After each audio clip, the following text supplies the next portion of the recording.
Hey, and welcome to Unlearning Stress, the podcast where we break the rules and cycles that keep you overcommitted, overstretched, and just plain exhausted, and replace them with something better. No fluff, no guilt, just real talk, real solutions, and expert insights to help you shift the way you live. Whether you're here for the first time or you've been with me for a while, you're in the right place. I'm Michelle O'Neill, your resident emotional wellness coach, and I'm here to help you unlearn the patterns that are wearing you down so you can live with more ease, clarity, and control. Let's get to it. If I stopped, I wouldn't even know what to do with myself. It's not that somehow you fail yourself, it's that you've locked in to a survival pattern. And for women like us, rest doesn't feel like peace. A lot of times, what it feels like is collapse. And when you're deep in overfunctioning, overgiving, there's no rest. There's only the moment your body gives out. When your mind blanks, your patience snaps, or your body shuts the whole thing down for you. Now, people talk about self care like it's a calendar slot, right? But when you're the one holding it all, you're the one doing it all, there's no margin for bubble baths and mindfulness apps. And look, if we're honest, most of us were never taught that rest starts internally. It's not your body first, it's your nervous system, it's your emotions, it's your mental stability, it's your mind, it's your identity. And today, we're going to talk about what real rest actually looks like. Not the kind that you have to earn or collapse into, because we're already doing that, but the kind that aligns you with who you actually are. When you're not rescuing or proving or pretending. And so when I was deep into overfunctioning, the only rest that I knew was collapse. And so that's why I know what it feels like. My body would actually give out before I gave myself permission to just stop and pause. And a friend of mine convinced me to start walking just for the exercise, she said, just to allow yourself to be out in nature. And at first, that's actually how I justified it. I'm doing something. I'm actually doing something that's supposed to be, air quotations, good for me. And that's what I needed to tell myself to make sure that I did it. Because when you've been raised to equate rest with laziness, that movement feels like safety. But what happened next had nothing to do with fitness. It was my mind, my spirit. My eyes started noticing things I used to walk past. As I was walking now, I was starting to pay attention to my surroundings, things like the color shifts in the leaves from one season to the other, how some were yellow, some were orange, and some still remained green. And then the way that the trees just knew when to let go, when those leaves would fall, when that oxidation would take place. All these things would take place without us having nothing to do with. And then I started paying attention to the animals that were showing up around me, the rabbits, the deer, foxes, even a bear once, a beautiful little small black bear. And all of those were reminders that God is still orchestrating things that I don't need to manage. There was nothing I did or could do to change their showing up. And they're doing the things that they did naturally. And then there were those quiet moments that I had out there. As I'm walking, I'm listening to the Bible in my ears with my earpiece in my ear. And I'm not skimming verses for sermon points or quotes, but I'm just listening. I'm just soaking in the word and really getting a understanding. And that's when I realized rest doesn't always mean stopping. It means stepping out of what keeps you dysregulated and putting you back into presence. And so the walk wasn't just rest for me, but what I found inside of it was that's when I understood that rest isn't a reward, it's an alignment. It's when your mind, your body, and spirit stop fighting each other and they start listening together again.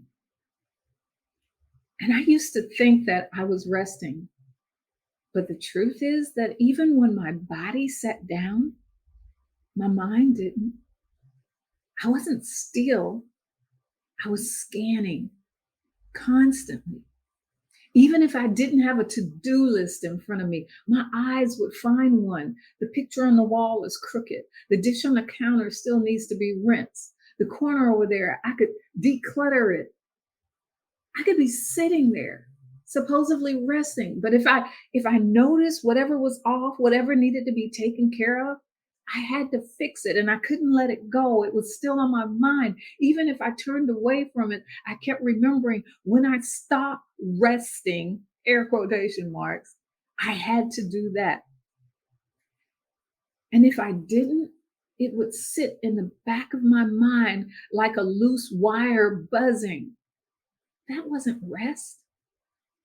That was resignation with a side of guilt. And it wasn't just the task, it was the people in my life too. Did I call mom today? Oh man, I didn't call mom today. I still have to call her. I need to respond to that DM so that I don't forget, because now that I looked at it, it's no longer highlighted. I forgot to check in with my daughter and see how things are going with her, how the kids are doing. Even connection became a checklist of things that we needed to do. And not because I didn't love them, but because I was so depleted. It all started to feel like one more thing. And guess what? At night, my body may have been in bed. It was laying there. It was supposed to be at rest. My heart had slowed down. But my mind was still halfway into tomorrow. Sometimes I'd have to watch something mindless, HGTV or something, not to enjoy it, but just to drown out that loop, to keep myself from thinking about all the things that need to be done. And other nights, I just get back up. I'd get up and literally get out of the bed just to write something down before I forgot it, because I knew if I laid there, I'd be waking up over and over again throughout the night, trying to remember what it was I was supposed to remember, that I didn't want to forget. And even if I made it through the night, I would wake up early in the morning around just as the light came up, maybe 6, 7, 5 o'clock in the morning, depending on what time of year it was. And I'd get up just so I could take care of the thing I didn't want to forget. If your mind is still hustling, you're not resting. You're just horizontal. What if rest didn't mean doing nothing? What if it meant returning to something that gives you back? For me, it's the kitchen. I love creating. Not just the act of cooking, but the joy of inventing something that didn't exist before, taking an old dish and making it new, making it healthier. I'd walk into the kitchen with a rotisserie chicken and ask chat or AI, whatever you want to call it, to help me brainstorm something new. And suddenly, I'm not just fixing dinner. What I'm doing is I'm playing, I'm creating, I'm sitting in the sandbox of the kitchen. What if I added potatoes? What if I swapped out the seasoning? What can I create that's delicious, textured, flavorful? Even if I don't have every spice in the book. It's like science and art had a baby and it's simmering on my stove. And yes, it takes effort, but it gives me something back. Not just food on the table, but joy in my spirit. Because here's the shift: rest isn't always about stopping, it's about aligning. It's doing the thing that you don't resent, the thing that doesn't suck your life out, but reminds you that you're alive. And I want to be clear here. There is 100% a difference. If I had to cook every day just to feed people, that joy would disappear.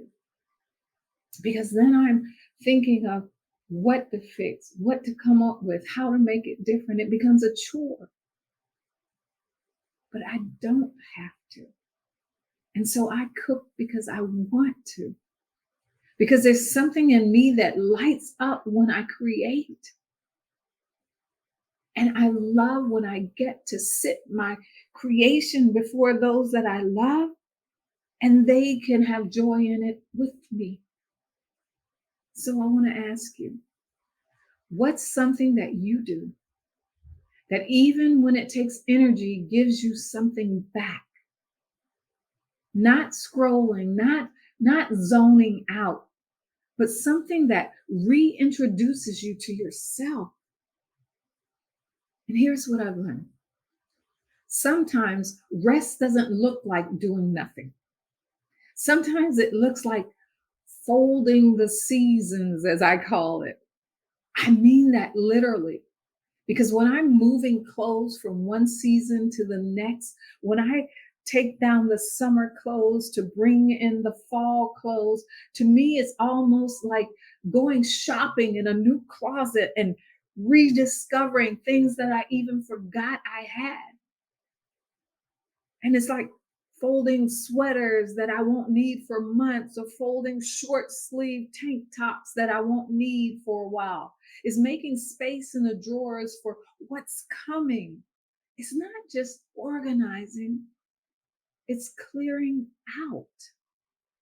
It's a physical way to tell my mind we're moving forward. We're releasing what we don't need anymore in this season. And something about that, it quiets me. Not because I'm still sitting there and that I've become still, but because I've stopped spinning. And there is actually science that backs this up, because studies show that even short moments, 5 to 10 minutes of low effort, familiar tasks like folding laundry or tidying a drawer, they help your brain do something called default mode processing. It's what your mind does when it finally gets a second to breathe. It's not checking out, it's checking in. And that's why for me, even a simple morning coffee can feel like a reset. I call it my coffee with God, because I actually feel in that moment that we're sitting there together and I'm actually present with him, and I'm enjoying a simple pleasure of a cup of coffee with him. No phone, no agenda, just me, my cup of coffee, quiet, and God. And that's the truth that I want to give you today. Rest doesn't have to be dramatic. It just has to be true. Not that pretending rest or that performative rest. Not, look, I'm being peaceful rest, but the kind that lets your mind exhale, even if it's only for 10 minutes. And some of them explode. Me, I internalize. You won't see a lot of what I'm going through or that I'm struggling with on the outside. But inside is a bubbling cauldron. And from the outside, I look the same, still doing the things, still showing up, still reliable. But under the surface, something was off. It wasn't burnout in the way people talked about it. It was this quiet irritability, this edge in my tone, this seething that didn't have a name. It's gritting my teeth when I talked. I wasn't angry at any one person, but I was angry. Not because I hated what I was doing, but because I was carrying all of it without a break, without help, and without permission to feel it. And the guilt,